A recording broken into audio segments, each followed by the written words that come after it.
왜 이런 판단을 내렸는지 영장 판사가 직접 설명한 내용들을 법조팀 조혜연 기자와 하나하나 짚어보겠습니다. 자, 조 기자, 이렇게 길게 기각 사유를 설명하는 것도 이례적이지만 혐의별로 조목조목 구체적으로 밝힌 것도 또 흔한 일은 아닌 것 같습니다. 법원이 인정된다, 소명된다고 본 혐의는 어떤 거죠? 네, 일단 위증교사 혐의 하나입니다. 지난 2018년 경기도지사 선거 때 이재명 대표가 과거 검사 사칭 사건에 대해 누명을 썼다고 말하면서 공직선거법 위반 혐의로 재판을 받게 됐습니다. 이때 이 대표가 이 재판의 핵심 증인에게 전화를 걸어서 원하는 증언 내용을 불러주면서 위증을 시켰다, 이런 혐의인데 이건 소명이 됐다 설명했습니다. 네, 사실 백현동과 또 쌍방울 대북송금 대납 의혹, 이 두 가지가 핵심 혐의였잖아요. 여기에 대해서는 법원이 구체적으로 어떻게 밝혔습니까? 백현동 사건은 이 대표가 개입했을 가능성이 상당히 의심은 되지만 직접 증거는 부족하다고 봤습니다. 또 대북 송금 사건의 경우엔 혐의가 인정되는지 여부를 두고 다툼의 여지가 있다고 설명했는데요.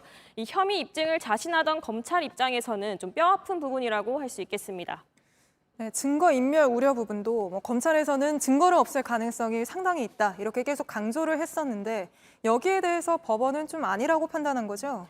네, 이것도 관련자들의 진술이나 문건이 이미 충분히 확보됐기 때문에 더 증거를 없앨 가능성은 낮다고 봤습니다.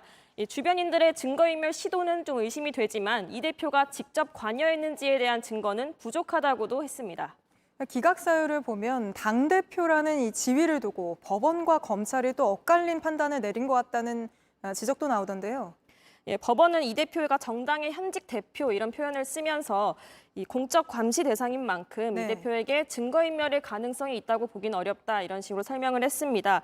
검찰은 이걸 두고 정치적인 고려가 있는 판단 아니냐, 이렇게 반발했습니다.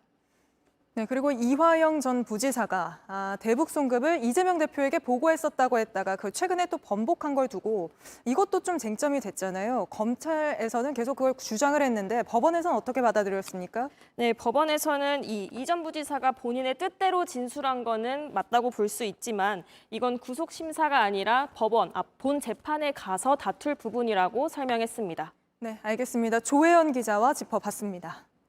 안녕하세요. 뉴스룸 앵커 한민용입니다. 오늘도 JTBC 뉴스룸을 시청해주신 여러분 고맙습니다. 오늘 저녁에도 뉴스의 현장에서 찾아뵙겠습니다.